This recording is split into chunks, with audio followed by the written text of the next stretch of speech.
Good Hi, afternoon. Rana. How are you? Good, good. What a beautiful week this week was. We're starting to enjoy the weather outside in Michigan. You have good news, Shakil. Great news, always great news. Always on the good Looking news. outside, seeing a beautiful day. You can actually walk outside and breathe. So hopefully all that hot weather is behind us. Today's show is sponsored by Muhammad Wazni, Mughniya Agency, a woman-owned business. Here we go to see the theme there, women-owned business. You can reach out to Muhammad Wazni. The phone number is 313-467-0536 for all your insurance needs. He does auto, he does home, there's many other insurances that he sells. Again, Muhammad Wazni, 313-467-0536. I'm going to put our phone numbers out there right off the get-go here. Nofila's number is 313-443-7443. My phone number is 313-580-8007. Well, welcome to the show. You need to know with Hussein and Nofila. Today's topic is leasing versus buying. Very interesting subject. It is. Nofila. It is. Yeah, I always get that question. Do you think I should buy? Am I eligible to buy? And then there are a lot of renters don't know that they're actually eligible to buy. So we run into a lot of stories like that, and then sometimes we run into people that are moving to a new city and for work, but they don't know the city, and they need to discover the neighborhood that works for their family, or the distance from work, or the distance from healthcare, distance from specific schools. So they end up renting until they discover where they really want to be. Sure. So there are a lot of reasons why people would rent instead of buy. Sure. And sometimes people jump right into buying. So today we're going to talk about what are the different life situations that put people where they are and how we can help. Sure. But before we move into that, in the spirit of women-owned businesses, Yes, please. I would like to thank one of our sponsors today, Community Care Pharmacy by Dr. Nofila Haidar. This is one of the pharmacies that are very near and dear to my heart because they actually care. They're located at 29484 Ford Road in Garden City, and it is a woman-owned business, and I just wanted to highlight them. I got to share a story with you, Nofila. When I first found out that she became a doctor, I think I was showing her a house, and I called the doctora. Yeah. She didn't know what the word meant. She looked at me like, was I being sarcastic? And Yeah. my mother, Hajji Nadia, was there, and she says, you are a doctora. You are a doctora, so yeah. That's yeah. like an inside joke between her and I. So thank you for the sponsorship. Okay, so let's jump right in. Why would a person rent versus buy? Sure. Give us some examples. I think the example you put forward, Nofila, I live in Texas. For whatever reason, I come to southeastern Michigan, and I don't know. There's a lot of anxieties there. Am I going to make it here? Am I going to get to know? Am I going to be able to stay with this company? So people rent. Yeah. Yeah, it's pretty normal. It's pretty normal to rent. I don't recommend you get into a 1-year lease or longer than a 1-year lease. I think by the first year you would know where you're going to end up buying a house. And if you have a family, you can get a chance to look at the school districts in the area too. Yeah. So that part I am completely on board why somebody should rent. Right. Okay. They rent, the company falls in love with them, they get a raise, they get a promotion. They decide that, hey, I'm going to live in Livonia, I'm going to live in Dearborn, I'm going to live in Canton. I like the school districts here. Then, 6-7 months into their lease, they start looking for a property. They apply for the mortgage, and it's a nice, easy transition. We try to time it where they don't have to get out of their lease sooner than what the contract says.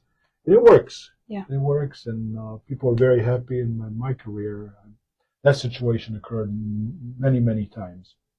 So usually, I tend to when I sit down with somebody, when they're comparing leasing versus buying, I tend to lean towards buy. Get them to buy. Especially if they qualify. Well, especially if they qualify. Yeah. Well, especially, we get a 3% commission if they buy, right? Right, we do, but yeah. Obviously, that's a joke. It's not just about the money. Money is important, but it's not just about the money. But overall, in the Dearborn/Wayne County, and I'm sure it's the same thing in the Windsor area, overall, houses have appreciated. What does that mean?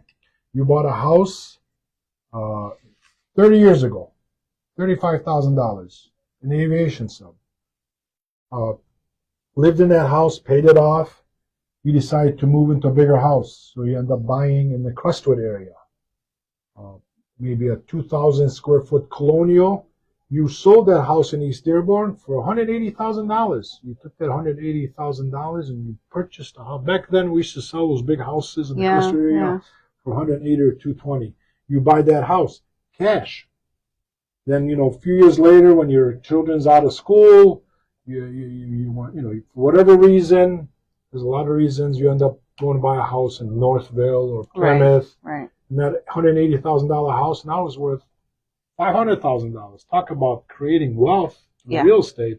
Yeah. That's the reason I really, truly push people to buy a house in the beginning, if they can. Right. Not everybody qualifies. Yeah. Obviously, in order to qualify, you have to have steady income. You have to have the credit score. Good credit, and you have to have saved a down payment. Okay. So not everyone, let's get into that a little bit, the good credit. Not everyone qualifies to buy. Sure. And sometimes we have to put people in a rental for a year while they work on their credit. Correct. And while they save up a down payment. Sure. And people have this idea that, well, if I don't have a down payment, I could qualify for a grant. Not everyone qualifies for a grant. Sure. Grants are not available in all cities and not available in all circumstances. Some people do qualify for these grants. I've seen people qualify for a $2,500 grant to be used towards closing costs, and sometimes they qualify. I remember one client I had that qualified for $15,000, but that didn't happen again for a long time. Yeah. And it just so happened that this person was specifically buying in an area that qualified for that grant, and a price point and an income level that qualified them for that grant. So no, just because someone said everyone, there are grants out there, that doesn't necessarily mean everyone qualifies. Sure. So we do tend to put people in a rental, whether it's a year or 2 or 3, and we say, okay, work on your numbers. I had a client 2 years ago, well, 3 years now. They came into the office and they sat down with me and they said, we want to buy a house. We're renting right now.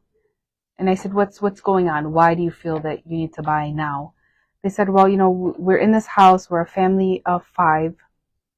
We're in a very small house. Our rent is low, but we are uncomfortable. The location's not so great. Our kids are uncomfortable. It's a small house. We're keeping it clean and nice and tidy. And I actually ended up visiting the house, and they were the perfect tenants. The house was beautiful for the condition that they left it in. So I looked at all of their paperwork and I said, you don't qualify to buy, unfortunately. As great as you are in terms of the way you've saved, the only thing that qualified them to buy was that they had saved every dollar of the wife's income while they lived on the husband's income. Okay. So they had this amazing down payment, but no credit history. And they were both new in their jobs. They didn't have 2 years of tax returns because they were new in the country. And that's one of the stories that I find to be a true American dream success story. So I told them what they needed to do. I said, you come back to me in 2 years and I'll sell you a house. I never thought they would come back. I just thought, they're going to walk away. They'll figure it out. They'll do something. But I couldn't help them. 2 years later, I got a call from the husband and he said, we're ready to buy. I'm like, okay, come back. Let's see what you have. They had their tax returns. Their down payment at this point had tripled and their credit was through the roof. And we looked for a house and they ended up in a beautiful home in Garden City. And it was just their dream home. Yes, that story, and a couple of things there to unwrap. You heard them.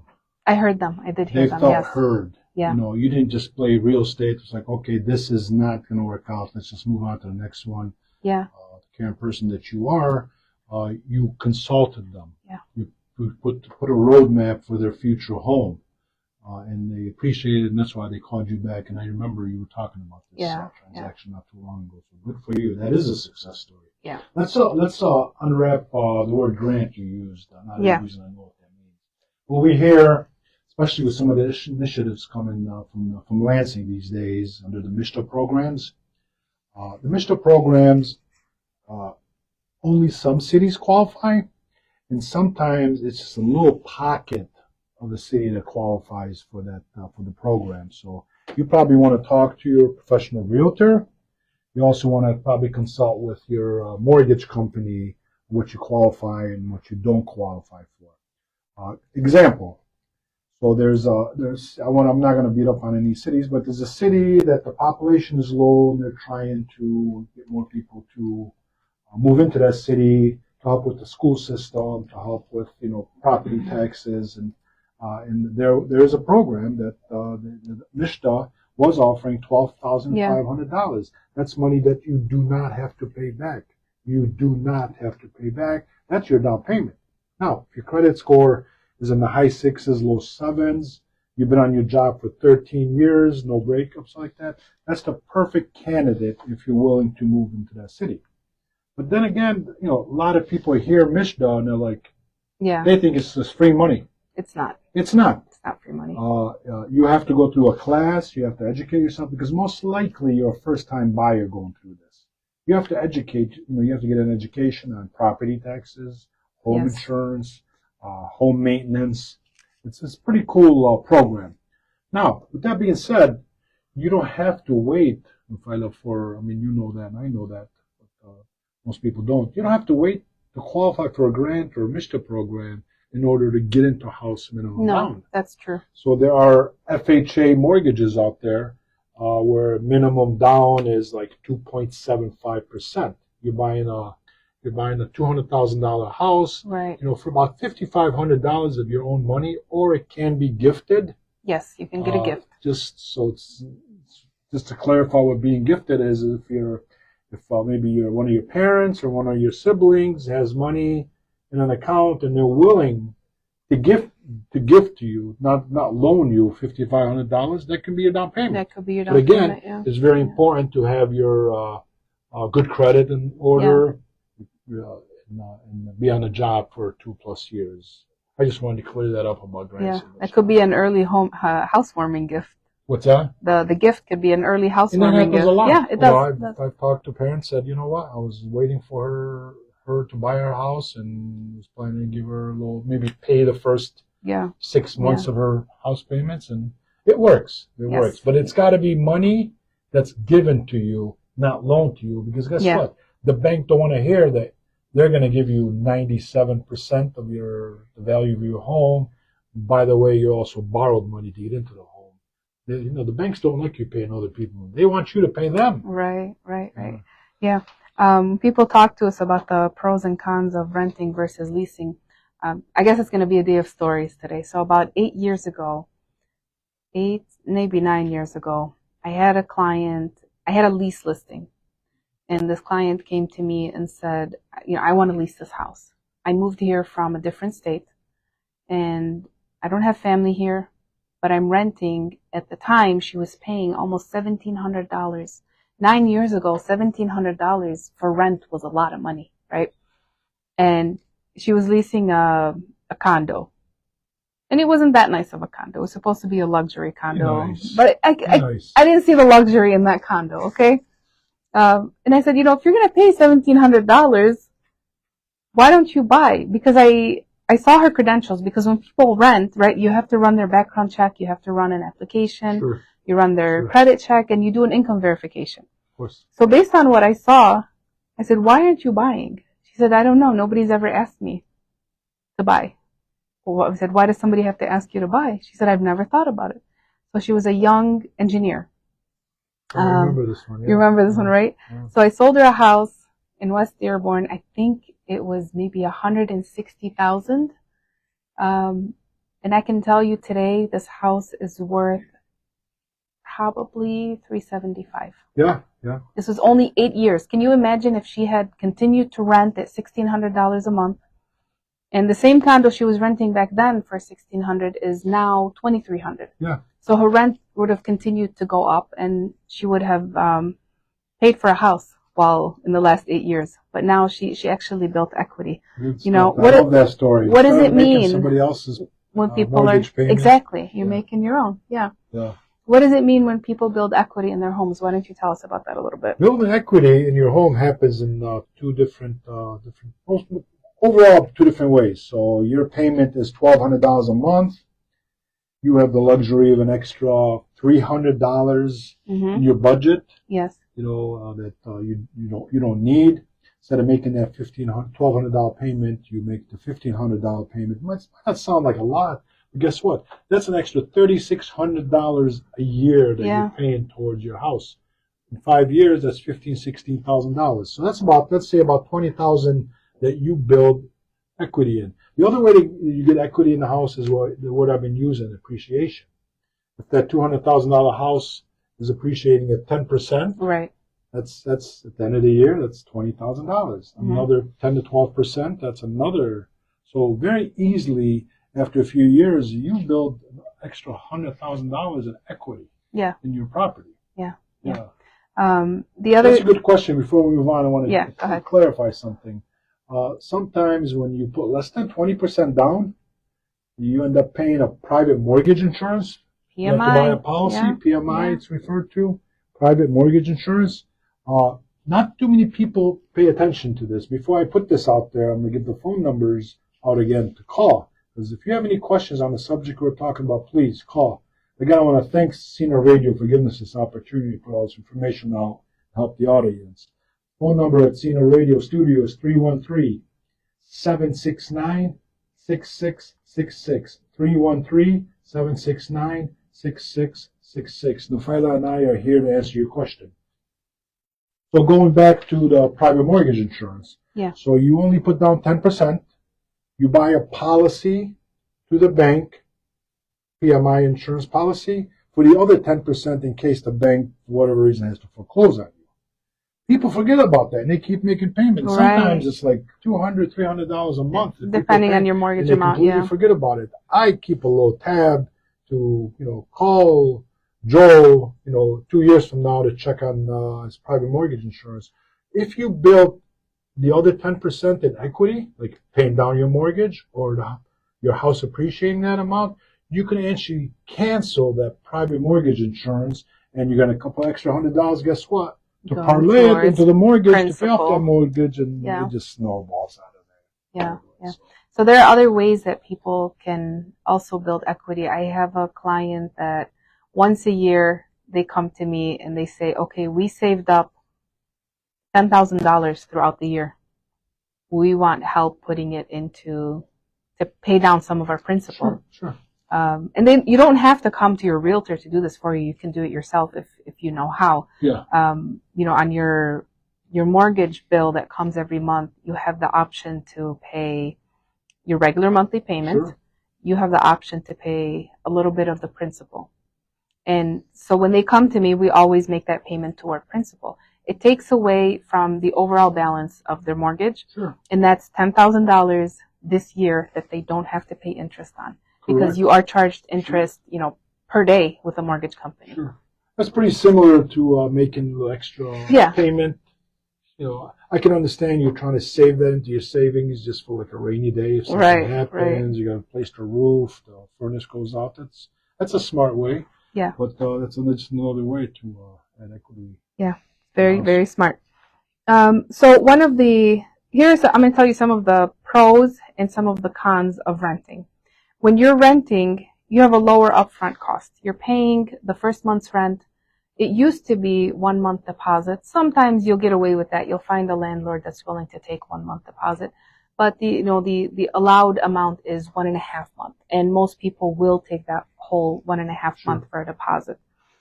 And then you're paying your first month's rent. So you're paying 2.5 months just to get the keys, to get into the house.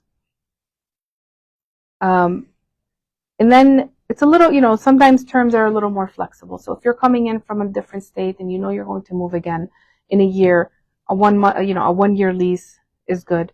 But and then the other option is people who are planning to buy and they don't know what they want to do. Sometimes people find that their homes have a lot of equity in them, right? And they decide, I'm going to sell right now and I'm going to rent for a year while I find the house of my dreams, because they don't want to sell and buy at the same time. It's very stressful. Sure. It happens a lot, right? And Sure. I know some people who just did that. Sure. And sometimes they're just moving to a whole new city. Planning to buy later is a really good reason to rent now. Sometimes you're renting a condo where it's minimal maintenance. Sometimes you're renting a house where it's just as maintenance needy as owning a home. But the difference here is that you're not paying taxes and property insurance. You're paying renter's insurance on your things. So it's a lower cost. Your monthly payment might be the same as or more than a mortgage payment. It's very rare now in 2025 to have a rental that costs you less than a mortgage payment would. So those are just some of the pros. You have any thoughts on those pros? Yeah. So being a salesman, I have to say that by the time you put, you pay your first month, then you put down deposit, month and a half. Now you're up, let's say if it's $1,700 monthly lease, it's $4,200. But if you're sure you're going to live in that area, you can actually take that $4,200. Maybe you have another couple $1,000s in savings. That's your down payment for the house. If you're absolutely sure this is the area that you want to live. That's the scenario. So when somebody comes with that scenario and say, this is where I want to live, I want to send my kids to Howard School, but I'm going to rent right now. But if your kids are going to start in Howard School in elementary, why don't you consider buying right now? And why don't I have a down payment? I'm like, well, then I tell them exactly what I just said. You had one like that just a couple of years ago. Don't give up my... No, they wanted their kids to go to a specific school. They did. They rented by the school and then they bought. The meaning that I mentioned school is that they know where they want to live. Yes, exactly. Now, the other example that you used, and we have a lot of people. We have a friend of ours that lives in West Bloomfield in a condo. They want to sell it, and they don't want to be pressured into buying something right away. Right. So they're definitely on board, renting maybe in the Livonia area for 6 months to a year, selling their condo, cashing it out, put the cash on this, the savings account. Then start looking. There's no pressure to find that house. Yes. And you don't have to get into very emotional and overbid somebody. You can take your time. You can take your time. There's a lot of good reasons sometimes you have to rent. I understand that. So, but overall, throughout history, it's always best to buy. Absolutely. But I understand that sometimes you have to. But hey, let's not upset our investor friends and clients. Today's investors. about leases versus buying. Yeah, we're talking about all sides. Friends are on the side right now. They understand. Yeah. They made a lot of money. We have to make a lot of money. I think we're going to go into a break right now, so we'll talk to you on the other side. Okay.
welcome back to You Need to Know with Hussein and Nofila.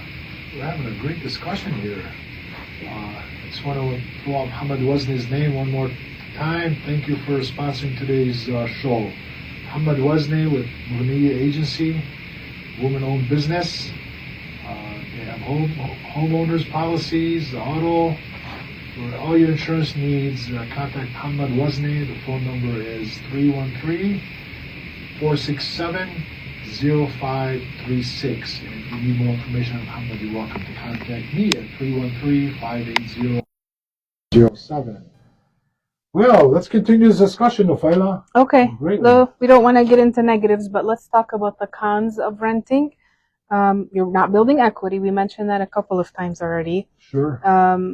After your initial term ends, like let's say you're renting for 1 year or 2 years, as soon as that term ends, your landlord has a right to increase the rent. Yes. Yes. But always look at your lease and have this discussion with your landlord at least 60 days before the end of your lease. Yes. So you can be ready, Yes. right? If they're going to increase the rent, how much are they going to increase it by? Are you able to sign a contract before your lease ends so that you can guarantee this rate, when the time comes and your lease does end, because you're talking about it 60 days in advance. And if if the amount that they're increasing your rent by doesn't work for you, then you need to start looking now. Sure. And you need to Landlord know that you're looking now because they also have a right to find a tenant, so they don't have that break-in income. So you have to be fair on, to all sides. Be fair to yourself as a tenant and be fair to your landlord. Give them an opportunity not to lose income. Landlords are not always that are making millions of dollars. Sometimes they're, a family, and they just have this property as a supplemental income. It's probably paying the kids, college classes, or it's probably just, helping them pay their own mortgage. Sure. be fair and be ready and proactive Sure. instead of reactive. Nofila, when I back years, decades, whenever I help somebody with a lease, Yeah. I always put a limit on how the landlord can increase the monthly payment. Yes.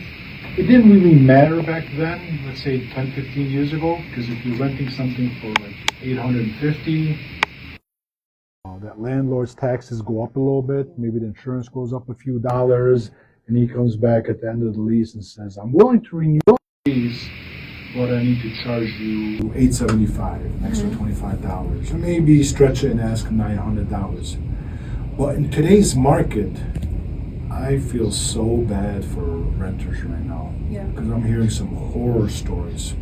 I have a single mom Yeah. with a couple younger ones at home. She was not protecting her lease, and the landlord, when her lease was up, she's been on month to month, probably for about 9 months. And every 3 months, that landlord comes back to her, knowing how much she can start charging for that house, and raises her rent. She pretty much needs to leave now at this point. She can't afford to stay there. Okay. What am I saying? She started out with her lease at $1,200. Okay. She called me and told me, I'm done with my lease, and the landlord will not renew my lease for obvious reasons, because that house that he bought for $200,000 is worth probably $325 now. He probably wants to keep it available where he can sell it and cash out. But he told her if she wants to stay, she's welcome to stay month to month agreement, but you have to pay me an extra $300. Okay. So here's a single mom, okay job, right? Barely, living check to check. Now she got to figure out an extra $300 to keep her family together. That was the first time. And my honest opinion to her was, for you to rent this house right now, it's probably going to cost you $1,700 to $1,800. Okay. So that the fact that you have to pay $1,500, you should figure out a way to pay the $1,500, because you're not going to find a similar house less than $1,500. So when she decided to say okay, she I guess they put an addendum together, and she to go up to $1,500. He came back to her 3 months later and asked for an extra $200, and he got it. And at that point, she told him to start looking. Okay. Just 2 weeks ago, he wants $2,100. I don't think he can get $2,100 for that house, but he's pretty much pushing her out. That is probably the biggest reason, the biggest con. You said you don't want to get negative, but it's probably the biggest, I would be against him renting a house because that's not your house, that's somebody else's house. Is that even legal though, to raise her rent every 3 months? When she's month to month, what can she do? If it's legal or not, if she wants to stay, I guess that's a question for an attorney. Right. I'm not but an I know attorney. the answer to that question. Full but I asked for a disclosure, reason. I'm not an attorney. Neither one of us Don't is be an asking attorney. law. I'm giving myself in trouble. No, I asked that question. There's a lot of great real estate attorneys out there, and maybe we can get one of them to sponsor our show next time, or maybe bring him in here to talk and answer some of these questions. Right. A lot of our good friends are real estate attorneys, but she's living there. Again, kids are in school. She can't just pick up and go to a different city. Her kids lose their friends. Right. She's figuring out a way to keep paying that extra money he's asking. I'm thinking to myself, where's your humanities, the landlord? But it is a business. Like you said earlier, most of these landlords maybe own one property or two properties, and they're not becoming millionaires. They have their own expenses too. Right. Taxes go up, insurance go up, maintenance goes up. Furnace goes out. All of a sudden, it's not $3,000 to replace a furnace; it's $7,000-8,000. So this is reality, Nofila. It is reality. But I asked that question because a lot of times people come to me thinking that it's the smart thing to do to go into a lease month by month. It's not. You need to get into a contract that protects you, and same thing for landlords. You also need to get into a contract that protects both parties. Month to month is okay if you know you're staying for a couple of months, 2-3 months. But even then, get into a 3-month contract. The fee that you're going to pay to break the lease is a lot less damaging than what could happen to you and create unrest in your life if you're on a month-to-month basis, knowing that you have no other options, knowing that you have kids in the house, knowing that it's the middle of the school year. It's more damaging to go month-to-month than it is to go a 12-month lease, and then if you have to move, figure out a way to get out of it by paying the landlord something. There's always an agreement that can come up. So one of our listeners, instead of calling in, decided to send me a text, and thank you for the information that you're losing our voice, but our technician here, Ms. Nofila Haidar, she fixed that problem already. So thank you, Nofila. The question is, I guess month to month was a new term to this. They don't want me to mention their name, but month to month, they want to know what that means. That's exactly what that means. And there's a follow-up question by this listener. You're not under contract. You're not under contract for a year or 2 years. You're there this month, and if you decide to stay, you're allowed to stay next month as long as you make the payment every month. That's a big drawback, especially from the get-go. You can move in, and 3 months later, the landlord say, you know what, thank you, but I'm going to raise the rent, or I want you to leave. My son's getting married, and I need the property back to have my son move in. So that's probably not good for you. And again, contact a real estate attorney before you sign anything. You can always reach out to Nofila and I, or one of our hundreds of amazing colleagues out there that will help you through this. But I don't recommend month to month from the beginning. You get into a year lease or 2-year lease that switches over to month, at least now you have an idea what the future plans are. I agree. And I know that lease transactions might seem too small for to call a professional. Call a professional. Don't try to lease your house on your own. It's not what it used to be. I see a lot of landlords that try to, they put out a sign in front of their house, for sale, for rent by owner. Yes. I don't want to deal with a realtor. I don't want to talk to a realtor. Yes. I don't want to pay them. And they end up not doing the due diligence that a professional realtor would do for them in choosing a tenant, and they end up in trouble. So don't try, even as a tenant, being able to walk into a room and sign a lease that a professional prepared Even if you have your own representation, it doesn't always have to be the landlord's realtor. You can have your own realtor as a tenant. It's always a safer route to take because they will put in the terms that protect you as a tenant. And the same goes for the landlord. That is great advice, but the opposite of that, not too many people think about. So you're looking for a house around a particular school, particular area, and you're driving to visit your sister, visit your mom, and you see a for rent sign, not by an agent. It's just out there. You take the phone number and you call. You call the number and they tell you where houses are being rented, like anywhere $1,500 to $1,800. All of a sudden, this house they tell you $1,200. Wow, they got your attention now, right? Too good to be true. Guess what? If it's too good to be true, it usually is. Then that quote unquote landlord says, and if you pay me 6 months in advance, I'll cut it down to $1,000. Now you're like, oh wow, my lucky day. And you go get a cashier's check for $6,000, and they ask you for a 1 month deposit, and you give him that check, and he says, meet me at so-and-so so we can sign the lease, and you go there and you wait for him, and nobody shows up. This has happened multiple times in our area where it wasn't that person's house in the first place. They just knew it was a vacant house and they can get away with putting a sign for rent, and they know they're going to get 10 people to call. Mm-hmm. It is it's a con artist that did that. It's very common on Facebook Marketplace. Yeah. So if somebody's going to say, your sister's paying rent $1,500 in the area, and somebody's telling you it's $1,200, and matter of fact, if you pay up front, they'll only charge you $1,000. Call a professional, please. Don't get sucked into that. Okay, let's move into a quick break, and we'll be right back.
Wait, I was getting into that song. Welcome back to You Need to Know with Hussein Nofila. Take it away, Nofila. Okay, now that we're back, I'd like to mention our Sponsor one more time, Community Care Pharmacy by Dr. Nofila Haidar. I love saying her name because we share the same last name. Doctora. Doctora, yes. And Community Care Pharmacy is located in Garden City, and their phone number is 734-743-3552. All right, let's talk about the pros of buying. I think we spent a lot of time on renting. Why should I buy a house? A, you need someplace to live. Yeah, Okay, you asked for that one. I did. Not gonna pitch a tent in the yard, but okay. Purchasing a house, obviously the topic today is purchasing versus renting, leasing. You create wealth through home ownership. That's probably you need a house, you need a place where your family's protected, this is where they live, this is where they have dinner, this is where they do their homework, something like that. But overall, financially, that's the fastest way to build wealth. Yeah. And there's so many tax, and I'm not an accountant, to disclose that too, but there's so many tax credits for owning a house. There's so many, I don't want to call them loopholes, but there's so many things that you can write off at the end of the year. All your costs, your place of furnace, your depreciating your property. You definitely want to talk to your accountant when it comes to that. Well, building wealth is probably the number one reason. Okay. Stability. Stability. And being able to control what you do in your own house. Correct, absolutely. When you're in a rental, you can't paint your favorite colors, you can't move walls, you can't change the windows. Sure. And if your roof is leaking, you're at the mercy of your landlord to fix that roof. Unless you want to invest a couple $1,000s in fixing someone else's roof. And any updates you do in a rental belong to the landlord, they don't Sure. belong I mean, to it's you. human nature. Something breaks, you're just going to put tape over it. I don't mean actual tape, but you're just going to put a Band-Aid over it and move on. If it's your own property, you're going to invest Yes. in updating it. And I always, when I'm showing clients houses, when I'm on the buyer's side of the transaction, and we walk through a flip or what used to be an investment or a rental property. Define what a flip is. A flip is when someone buys a house that needed a lot of updates, and they flipped it. They updated it. They put they put lipstick on it. They painted. They probably changed the floors. They probably. Now, did you hear what she said? Put lipstick on it? If a man says that, he can get in trouble. I can get away with that. Okay. So no, what that means is instead of spending $10,000-$15,000 on a beautiful kitchen, you just kind of paint over it. Yeah. Or maybe flooring, instead of putting beautiful hardwood floors, you put this. I can't wait to get away The from ugly this linoleum and siding. vinyl, yeah. I can't wait to. The gray one. I'm hoping that's a fad. It is a But fad. It's you walk in, it looks beautiful. Some people even question if it's even hardwood floors. Then as soon as somebody spills some water on it, all of a sudden it starts bubbling. It puffs you gotta up, replace yeah. it, so something like that. Yeah. So pretty much what the term Nofila used, I won't use it. They're pretty much, instead of doing it the right way, Yeah. they're in a hurry. They're thinking bottom line. They just do whatever they need to do to sell that house for top money, make a lot of money, and move on. Somebody else buys it, and they get stuck with a lot of things that they weren't happy Because the about. flipper did what? They just did the cosmetic repairs. They didn't open the walls and look at the plumbing or the electrical or all of the things that truly matter. And the first time it rains inside the house. Yeah, I like that term, cosmetic changes, instead cosmetic, of right, putting yeah. lipstick on it. Hey, Get us in trouble. It It's is trying what to it get us is. in trouble. They put lipstick on it. Yeah. So yes, always look at a home. If it was owned by someone who had lived in it for 10 years plus, that every repair they made in that house was for their family to benefit from. So they did it well. So that's one of the things I look at. And not to discredit landlords. A lot of landlords really do take care of their property. Of course, absolutely. And they're there every time something breaks or something goes wrong. They jump on it because they're not just protecting their tenant, they're protecting themselves. Because if you allow, kind of like the broken windows theory, if you allow something to deteriorate a little bit, it'll deteriorate a lot and very, very, very quickly. So look hard and look deep when you're looking for a house to buy. Look at the things that matter: the furnace, the windows, the roof, the electrical, the plumbing. Get a sewer scope, especially if you're buying in a city that's known to have a lot of floods or in a flood zone, or a lot of water damage. And you can definitely see signs of water damage when you're walking through a house, mainly in the basement, really only in the basement. So look at all of these things. One other thing I wanted to say about buying a house, I had a client who had never owned a house. She was probably in her 50s, and for the first time in her life, she was going to be the primary owner of a house. And while we were talking, sometimes it turns into a session where it becomes a lot of feel-good conversation versus business transaction. And one of the things I said to her was, when you buy this house, you're going to own a piece of earth. A piece of this globe is going to be yours. And I forgot that I said that, but I meant it wholeheartedly because, after I heard her story, and I believe that she deserves to own a piece of this earth. She reminded me of it at closing. Wow. She said, now I own a piece of earth after she signed. So it was a very, nice, emotional transaction. But everyone deserves to own a piece of earth. Yes, the American dream. Yeah. That's what we refer to it. So let's take a little turn here. What are some of, we're not going to call them cons, because I think that as long as you own a property, you can turn everything into a pro. But what are some of the things that a homeowner should expect that a tenant doesn't have to deal with? Well, maintenance, right? That's the big one. Furnace goes out, you got nowhere to turn to. You got to turn into your savings account and withdraw some money and replace the furnace. But that's a good thing. You make an investment in the house.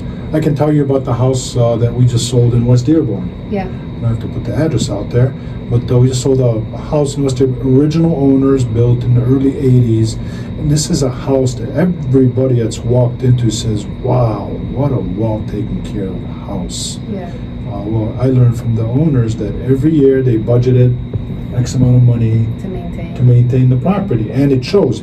They didn't wait for the roof to start leaking. They knew when to replace the roof shingles. Yeah. They didn't wait to replace, until the air conditioning stops working. They replaced it. And when people walk in, what a beautiful house. Yeah. So that's called being proactive, not reactive in home maintenance. So maintenance is probably the biggest, obviously the expense of owning your own house.